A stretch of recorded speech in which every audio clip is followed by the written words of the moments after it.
Nobody remembers who laughed first, but they all laughed. Loud, unkind, adults' laughter. The sort that swells from one man's snort into a whole saloon's chorus, and spreads like the echo of a whip crack. And it echoed again when those two children, dirty-faced, wide-eyed, barefoot, came running into the general store, asking for bent nails, broken boards, and any scrap of old canvas. Not to build a treehouse or a sled, no, they told folks they were building a secret room, a room under their mother's cabin. It was late October when the first frost licked the valley edges, and their foolishness became a kind of joke among the townsfolk, a punchline spoken over coffee or mumbled between whiskey gulps. Everyone knew their mother had lost her mind when her husband died under a load of collapsed shale last winter. They pitied her. They pitied the children too, but when the girl, not 10 years old, insisted she needed a canvas wall for something she called a wind trap, pity turned to mockery. "Secret room," old Mr. Brandt scoffed, whittling on his porch. "They mean a grave. That's what they'll build. Might even climb in and wait to freeze." But those two children, May and Eli, didn't stop. They were small but stubborn, and each morning they worked like ants, digging when the ground softened, pulling stones from the earth one by one, stacking them in a curved wall beneath the cabin's rear, invisible from the road. Nobody helped, not one adult lent a tool. They were just orphans in spirit, if not name. Their mother, Cassie Tiller, had taken to silence most days. Folks said she spoke more to the stove than to people, and the way she always watched the mountains, as if waiting for them to fall again, made the neighbors nervous. Still, the children worked, quietly, secretly, and the room began to take shape. What no one realized, not until it was too late, was that May and Eli were not building for fun. They weren't playing, they were remembering, and they were afraid. The memory was something no one else shared, something no adult knew. Last winter, while their mother cried herself to sleep, the storm had come. Not just a blizzard, but the one the mountain people would later call the hollow freeze. It had howled through the gorge, thundered down the slopes, and broken cabins in half. May and Eli remembered huddling in the cold, hearing neighbors scream for fire, for help. One family froze inside their home, another burned to death trying to thaw a chimney with lamp oil. But in the deepest night of that freeze, when the wind ripped the shingles from their roof, the children had crawled beneath the floorboards, where the old root cellar still held warmth. They'd lit a candle, they'd covered themselves in grain sacks, and in that little dark space they had survived while others perished. So in the months after, when everyone returned to living like it wouldn't happen again, May and Eli began building. Not a secret, but a shelter. They didn't tell their mother. She wouldn't have understood. She had changed too much. Her face barely smiled. Her words were strange and soft, like she was speaking to ghosts. But the children remembered, and they feared the mountain's breath might come again. By November's end, the secret room had walls of stone, a ceiling of salvaged planks, and a door made of 2 bolted shutters. They'd packed snow mud into the cracks, lined the floor with deer hide scraps, and even rigged a pull rope to open it from above. It could hold 3 people, 4 if they squeezed. There was no light, no fire, only warmth held in by stillness, dirt, and the careful memory of what had worked before. But the town still laughed. When Mr. Wendell saw Eli hauling a broken iron stovepipe behind him, he chuckled. "Gonna run heat down there too, boy?" When old Annie caught May asking for old blankets, she muttered, "Best cover your mother, not your ghost room." Even the preacher made light of it one Sunday, joking that some young guns might bury themselves alive this winter just to prove a point. But the children never stopped. They worked silently, carefully, knowing something the rest of the world refused to believe. Then came the storm. It wasn't a whisper of winter or a drifting calm. It struck like judgment. First came the wind, howling so violently it tore porch roofs from cabins and slammed barn doors off hinges. Then snow, not flakes but sheets, thick, wet, and blinding. It fell for 16 hours, burying everything. People trapped themselves inside without firewood, without dry food. Chimneys choked with soot. Stoves gave out. Windows broke. By morning, the only thing visible of some cabins were their peaks. No one could reach the town square. No one could dig out. And the worst part wasn't the cold. It was the wet. Wet snow meant rot, meant logs that should have held firm started to weep and shift. Whole cabins groaned. One collapsed before dawn. Another caved in near midday. May and Eli had felt it coming days before. Their mother didn't listen. She said storms were gone now. She smiled when she said it, but her eyes never matched. When the snow struck, the firewood stack was soaked. The chimney failed. The front door froze shut from inside. And when the north wall gave a long, low moan like a dying ox, Eli whispered, "It's time." He grabbed May's hand. Their mother didn't understand, not until the floor cracked behind her and the wall let in a hiss of snow. Then she screamed. She clawed for blankets, but the children had already opened the trapdoor behind the stove. "Come," May whispered. "We made it for this." They had to pull her in. She didn't fit at first. The blankets got caught. Her boots kicked, but then the wall cracked again, and the stove slid an inch across the floor. And Cassie Tiller followed her children into the ground. They closed the hatch, and above them, as the storm tore at their cabin, the world fell silent. For 2 days, no one moved outside. The cabins were sealed. The air was white noise. People shouted into cold air and heard no reply. The town's main barn burned. The church door splintered. And by the second night, the only ones warm were those who had food, fire, and luck. Cassie Tiller's cabin, half buried and splintered by morning, was presumed empty. One more casualty. But under the floor, inside stone walls built by 2 children with bent nails and broken canvas, 3 hearts still beat. They ate dried meat May had hidden. They drank meltwater caught in jars. And when their mother wept, not from grief this time, but from understanding, the children held her hands in the dark.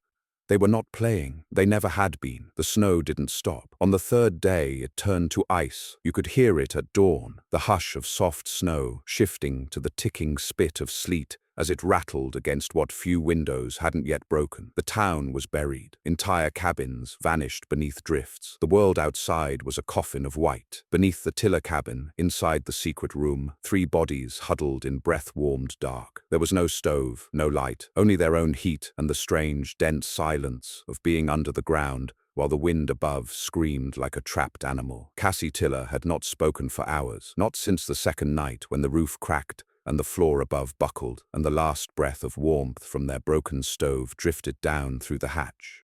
Her arms were curled around both her children, hands trembling though her face stayed dry. She hadn't cried since the day they pulled Henry's body out of the shale. That day had used up her tears. But now, in the dark with the stone pressed against her spine, she whispered, "How long?" May answered, "Until it stops." And then she said nothing more. She didn't need to. It was her room, her and Eli's. They knew it better than anything. Every stone in the wall, every beam that creaked, every soft cloth scrap that they'd pressed against the gaps in the wood. It was never meant to be comfortable. It was meant to not die. That was enough. Outside, the town came undone. Horses froze upright in their stalls, eyes glassy, flanks stiff. The town's small church, built in hope after the war, with timber brought in by ox, collapsed under a crush of wet snow before the evening of the 2nd day. Inside were 6 people, 2 elders, a pregnant woman, and 3 children. None of them lived to see the thaw. They'd gathered there because it seemed sacred, and sacred meant warm. It wasn't. Old Mr. Brandt's house, the one who had scoffed at the grave those children were digging, split down its middle beam and let in the cold like a blade. His lungs filled with frost. His hand was found on a frozen kettle that never boiled again. The laughter had stopped. No one was laughing now. By the 4th night, the Tiller cabin was gone, at least from the outside. A white mound marked where it had been. Its frame collapsed in on itself. The front stoop, once painted blue, had snapped like a matchstick and buried itself in ice. The snow had sealed everything but the chimney and the bare tips of the broken roof. No one searched. They couldn't. Every cabin still standing was under siege from the same creeping death. People burned their floorboards to stay warm. They tore up furniture. They sat wrapped in blankets that grew damp with breath, only to dry into stiff husks of cloth. It was as if the whole world above the secret room had been drained of hope. But inside that room, breath still came in slow, warm fogs. Food was dwindling. Bits of jerky, hardened biscuits, a jar of fat they used sparingly, but their body heat stayed in. The walls, packed with dirt, refused to let the warmth go. It was the girl's idea to hang that old canvas curtain halfway across the room, not for privacy, but for warmth. She'd rigged it with bent nails and string.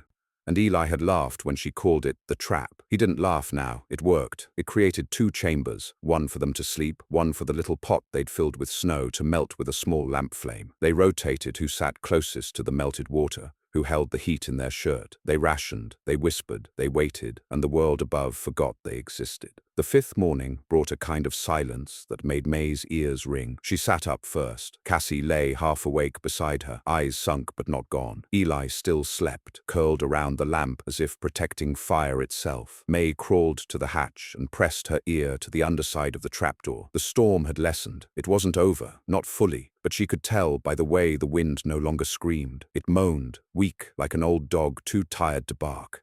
May looked back at her mother. "Soon," she whispered. Cassie nodded. That day passed like the ones before. Only now the fear was different, not of death, but of what came next, of what they'd find when they dug out. The girl said little. The boy fidgeted. The mother wept softly when she thought they were asleep, but they stayed alive. And when the wind died completely, May reached up and pushed at the hatch. It didn't move, not an inch. She tried again, braced her feet on the stones, gritted her teeth. Still nothing. The snow had sealed them in. The secret room had become a tomb. Eli panicked. It was the only time. He kicked at the stone wall, screamed, said they were stupid, said this was worse than staying upstairs. May didn't argue. She let him shout, let him cry. Cassie didn't speak. She simply reached over, gathered him into her arms and rocked. May picked up the little shovel. "We dig," she said, and dig they did. For 6 hours they scooped the packed snow from above the hatch, scooping blindly into a steel pot, passing it down, and dumping it into the melt bucket. They waited for the snow to become water, then poured it out under the floor beams, where it drained away, again and again, over and over, until her arms shook and his hands bled from splinters, until the bucket warped from heat. But eventually the hatch creaked, then it shifted. Then, with a final shove from both their bodies, it burst open, spraying light and cold and dust down on them like baptism. The world outside was not white anymore. It was ash-colored, gray snow, black branches, sagging chimneys, smoke curled low, like sorrow hanging in the air, and silence. Such silence. May pulled herself up first, standing amid the wreckage of what had once been their kitchen. The stove was gone, the table too. Half the roof had slid sideways and buried the front wall. She could see the road, or what used to be the road, a half-frozen ribbon through heaps of drift and ruin. From town, there were no voices, just the groaning of timber and the slow, dreadful wind. She turned to Eli, who stood blinking behind her, and then to Cassie, who had followed them up from the trapdoor, shaking, pale, but alive. And then May said it. "We need to find the others." It took them nearly 4 hours to reach the edge of town. The drifts were chest-high. Cassie's boots cracked ice. May guided them between half-buried fences, broken wagons, and the collapsed husk of the schoolhouse. They saw no one until they reached the saloon. A red scarf fluttered in the window, tied to the cracked glass. Inside were 6 people, all huddled around a single-barrel stove, barely alive. Their eyes widened when the Tillers walked in, and then, as if someone had spoken a prayer, a woman whispered, "You're alive?" May only nodded. Then an older man, Mr. Creedy, who once laughed the hardest, stood from the bench, walked over, and fell to his knees before the children. "I thought you died," he said, voice thick. "We had a place," May replied. "It wasn't big, but it worked." He looked up at her, hollow-eyed. "That room, that secret room, you built it?" May looked at Eli, at their mother, at the soot-smudged faces of the ones who lived, and she said simply, "Yes." Cassie Tiller did not speak much that first hour in the saloon.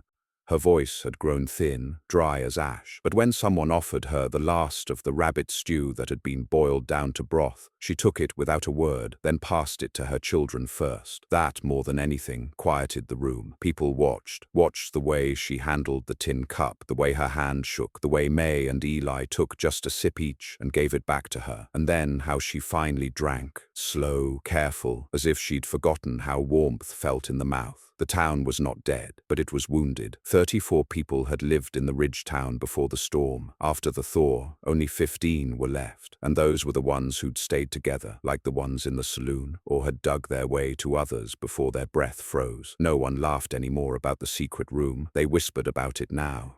The children were not just seen, but watched, with a quiet, almost holy attention, and Cassie Tiller, the widow who had once wandered her cabin muttering to a cold stove, was now followed in silence whenever she stepped outside, as if her survival itself was a kind of proof that something more powerful than reason had guided her family through. But it hadn't been faith, it had been fear and memory, and the stubborn, determined love of 2 small hands working in frozen soil before the first snow ever fell. It took days for the town to start breathing again. No one rode out, the trails were blocked, the telegraph line, never stable to begin with, had snapped somewhere near the mountain bend. They'd be on their own until spring. Food was rationed. The general store was a shell, but the cellar held enough dried goods to stretch, if they were careful. May and Eli were put to work immediately, not as children, as survivors. Eli was small, but strong. He could crawl into the ruins of cabins and pull salvage out. Blankets, cans, tools. He knew where to look, because he'd once looked in desperation. May became the room planner. She walked through what was left of the homes and told people how to board up gaps, where to layer snow for insulation, how to pack mud between beams. She spoke quietly, plainly. She wasn't proud, but people listened. No one told her to hush. No one told her it wasn't a child's place to advise, because it was children who had lived when men with axes and rifles had not. One night, around the newly rebuilt fire pit behind the store, where the survivors met to plan, a man from the Far Ridge settlement arrived. He'd lost a horse, frostbitten most of one foot, and was half-starved. His name was Ren O'Halloran. He'd once been a logger, now half-frozen meat in a wool coat. But what he brought was worse than his injuries. The storm hadn't only hit their valley, it had swallowed the whole pass. The high road to Dawson was gone, avalanched. The Silver Trail was buried under 10 feet of frozen slate. No supplies would come, no doctors, no rail shipments. And Ren had seen something worse. He'd passed through Tallow's Crossing, found the whole village collapsed, bodies in the snow, children wrapped in each other, a woman who'd frozen beside her chimney, hands still clutching a cold poker. "They didn't dig," Ren said, his voice cracking. "Didn't think to, thought it would pass." He looked at May and Eli. "But you did." It was Eli who spoke up next.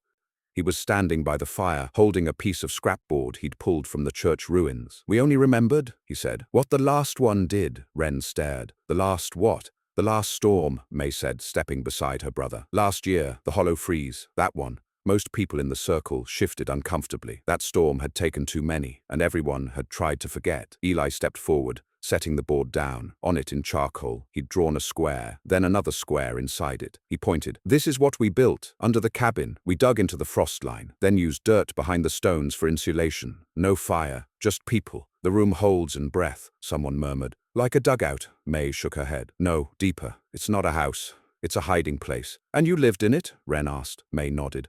"All three of us?" A long pause. Then someone else, a mother, young, missing 2 toes, said softly, "Could we build more?" Eli and May looked at each other, and the answer formed without words. The work began that same week. May taught the children. Eli led the men. They were strange sights, little shapes in oversized coats, giving instructions to men twice their size, showing where to dig, how to angle stones so they wouldn't shift, how to lash canvas so snow couldn't seep through seams. They didn't lead because they were bold. They led because no one else knew how to survive what had already passed. The secret room became the standard. Each cabin that still stood had one built beneath it. The ruins became resources, beams for walls, glass for melting light, cloth for lining corners. They learned.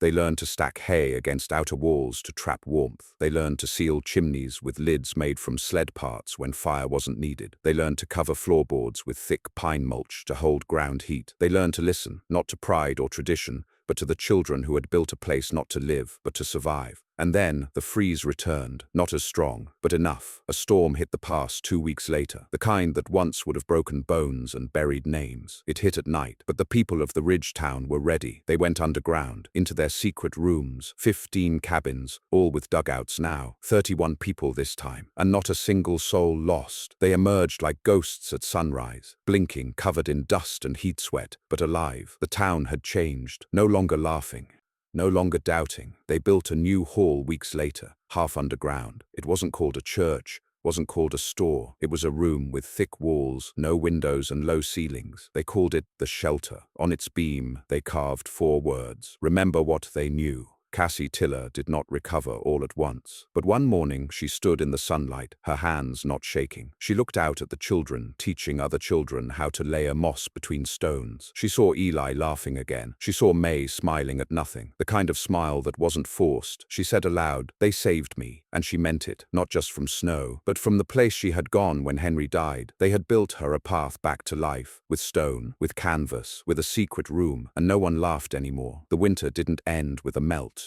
It never did out here. It ended with a long quiet. February rolled in with a hush, not of peace, but the kind of hush that feels like the forest is holding its breath. No birds, No runoff, no wind across the drifts, just the sound of 1,000 icicles hanging still as daggers from roofs that leaned and groaned under their weight. The children called it the waiting time. Eli would say, "Storm's thinking." May would say, "No, it's watching." And Cassie, for all she'd been through, didn't argue. She'd look out the window of what was now the rebuilt shelter cabin, part root cellar, part house, and she'd pull her shawl close, not for warmth, but in habit. She'd murmur, "Don't trust stillness." The townsfolk had stopped questioning her now. They watched how she moved, slowly, alert, and many of them began doing the same. Cassie didn't give sermons, but people treated her like someone who'd returned from death and remembered what death looked like. She hadn't forgotten. None of them had, especially not May and Eli, because though the last storm had passed, the cold had left signs, deep ones. 4 cabins still stood, though none the same. Each had its own secret room now, and each family had begun fortifying them not just as emergency bunkers, but as parts of their lives. Some families even chose to sleep in them during the night, sealing the hatch tight against the creeping frost. The tiller's own shelter had changed too. What once was a room cobbled together with bent nails and desperation was now rebuilt with real beams, smooth stone, thick canvas walls that could be pulled back or hung tight depending on the temperature. It had a carved ladder now, Eli's handiwork, and a set of pegs for tools, and a low shelf with sealed jars. It even had a doorbell of sorts, 2 iron nails on a rope above the hatch, which, when tugged, clinked together to signal someone was coming down. But what hadn't changed was how it felt. May still lit the room with a single lamp, still checked the corners, still sat near the earthen wall and pressed her fingers to the stones. It was still a place made of memory, not comfort. And one night, as she sat alone in that space, listening to the muffled creaks above, she spoke without turning her head. "We're going to need more of these," Cassie's voice replied from the ladder above. "You mean more for the town?" "No," May said. "More than this town." The next morning they left, just May and Eli, with Cassie watching from the door. No horse, just sleds, one each, strapped to their backs with ropes pulled tight under the arms. They walked east, into the ridge pass, where the trail narrowed to single file under the pines, and the snow rose to the hips. People tried to stop them. "You're just children," they said, but the town had already seen what kind of children they were. Cassie gave them her blessing with no words, just a hand on each shoulder, and a long look that said, "Return or don't. I trust what you're doing." So they went. The journey was not fast. They slept in old hunting cabins, under tarps, once in a cave warmed by nothing but fireless stones and their own breath. They rationed oats, melted snow in their palms, learned to tell which branches were hollow by the sound a boot made stepping nearby. They reached Tallow's Crossing first, what was left of it, just wind-split buildings and names that no longer answered when called. May stood in the center of the town's old square, Eli beside her, and said nothing, but her jaw set hard, and her hands clenched the rope of her sled until her fingers went white. Then she turned to the nearest cabin, a wreck of half-logged beams and a collapsed roof, and said, "We'll build the first one here." They dug for 3 days, used their own tarps for the first roof. By the 4th day, they'd built a room underground, a room of stone and canvas and memory. They painted a sign on the door, "Safe," and they moved on. Spring came late that year. Not until April did the snow start melting in earnest, and even then it peeled away in chunks. Not a gentle thaw, but a tearing. But when Wren O'Halloran rode out east and reached Tallow's Crossing looking for a way station, he found something strange. A small room under a cabin's ruin. Inside, a lamp, a blanket, a shelf with 1 tin of beans, and the word "safe" painted in charcoal above the entrance. No one had seen May or Eli since February. Cassie had waited. She didn't panic, didn't shout. When others worried aloud, "What if they're dead?" she would only reply, "Then they'll stay warm doing it." She didn't smile when she said it, but her eyes didn't water either. June came, then July. One day at the edge of the ridge trail, as the sun set behind the pines, 2 figures walked into town. Not marched, not staggered. Walked. May, taller now, more bone in her face. Eli, tan and lean, a rope across his chest and boots worn raw. They carried no sleds. No weapons, just a small roll of charcoal, and a bundle of maps torn from the back of old logbooks and diaries. They had marked 20 places, 12 towns, 8 cabins, each with a square, each labeled "room built." They unrolled the map on the table in the shelter hall, and May said simply, "It's not just for us." That summer, something changed across the region. Folks called it the secret movement, or the earth sheltering, names that tried to brand what it was, though none felt quite right. But the idea spread. Cabins in snow-prone ranges began building beneath, not just above. People stopped mocking the idea of children who built bunkers. And somewhere in every town, that remembered the hollow frieze. You could find a hatch hidden in the floor, behind the stove, under a rug, beneath a trapdoor marked in quiet handwriting, "When the storm comes again, come here." Cassie Tiller never moved away. She lived the rest of her life in that cabin, walking the ridge trail most mornings, planting a small row of corn near the mouth of the old secret room. She spoke little about what happened. She never remarried, but every year, when the first frost came, she'd take a lantern, climb down into the room her children built, and light it just for a minute, just to remind herself what it felt like, what the dark could hold, and what love had built when everyone else had laughed. The years passed, as years do on the frontier, not in seasons but in storms, not in birthdays but in what you survive. The winter that had nearly taken the ridge town became a story first, one told around fire pits and over split logs at dusk, and then it became a lesson, something taught to new settlers, hammered into the minds of children. Not just what happened, but how and why. No one spoke of the storm without also speaking of the children, two of them, barefoot and stubborn, digging a secret room under their house while grown men scoffed and sipped whiskey and talked tough about wood stoves. Even decades later, folks couldn't tell the story without lowering their voices. There was something sacred in it, something humbling. And as time pulled the town forward, that memory stayed tethered to the soil, stone by stone. Eli never left the mountains. He grew tall, but not much broader. His shoulders stayed narrow, his eyes sharp and lean, like a hawk's. As a young man, he built his own cabin north of the original Tiller place, on higher ground, where the wind bit earlier, but the trees broke its teeth before it reached the walls. He became known as the man who built for storms. Stormwright, some called him. He didn't speak much, but he built shelters beneath nearly every house he helped raise. Small ones, big ones, sometimes full rooms, sometimes nothing more than a crawl space you could barely kneel in. But they were always warm, always dry, always quiet, and always hidden. He'd look each person in the eye before he sealed the trapdoor and say, "Don't tell anyone until you need it." Some asked, "Why keep it secret?" He never answered, but he'd glance toward the east, toward the slope where the first cabin had fallen, and shake his head once. May traveled, not aimlessly, not to escape. She had a map in her pack and names in her head, and each spring she followed the passes to new towns. Some were little more than 3 families and a dog. Some were booming mining camps with tents and wooden saloons and men who stared too long at a girl traveling alone. May didn't flinch. She'd walk straight to the nearest elder, the widow, the school mom, the man who sat still and watched the sky. And she'd say, "I need to show you something." Sometimes they listened, sometimes they didn't. If they didn't, she moved on. If they did, she'd stay long enough to dig, long enough to build a room, one they could finish after she was gone. She left behind tools, instructions, a name to carve on the beam if they survived a storm with it. Tiller method, that's what it came to be called. It spread faster than she could have imagined. Miners used it in Utah, trappers in Colorado. One scout claimed to have seen a stone room beneath a farmhouse as far east as Arkansas, with a canvas wall and a tin pot in the center. And when he asked where it came from, the farmer just pointed west and said, "The children knew." Cassie lived long enough to see the first printed mention of the secret room in a settler's almanac. It was tucked in the back, a 2-page spread titled "Passive Earth Sheltering for Winter Survival." But the drawings looked familiar. The hatching on the stone wall, the little canvas flap, the narrow stair down from the trapdoor. She set the book on her lap and closed her eyes. A long breath came, and when she opened them again, she smiled. Not a full smile, not the way she'd smiled when Henry was alive, when the children were young and the world hadn't broken yet, but a quiet one, the kind that comes when you know your story has outlived you. One day, much later, a young surveyor rode into the ridge town. He was dusty, wide-eyed, new to the cold, said he was from back east, said he'd come to chart new timber routes, maybe settle with his wife if the land proved friendly. Cassie, gray-haired and bent but still steady on her feet, sat on the bench outside the old shelter hall when he arrived. He asked her the usual questions: weather, water, wolves. She answered politely until he gestured to the cabin behind her and said, "That's an odd build, ma'am. Never seen a porch set like that?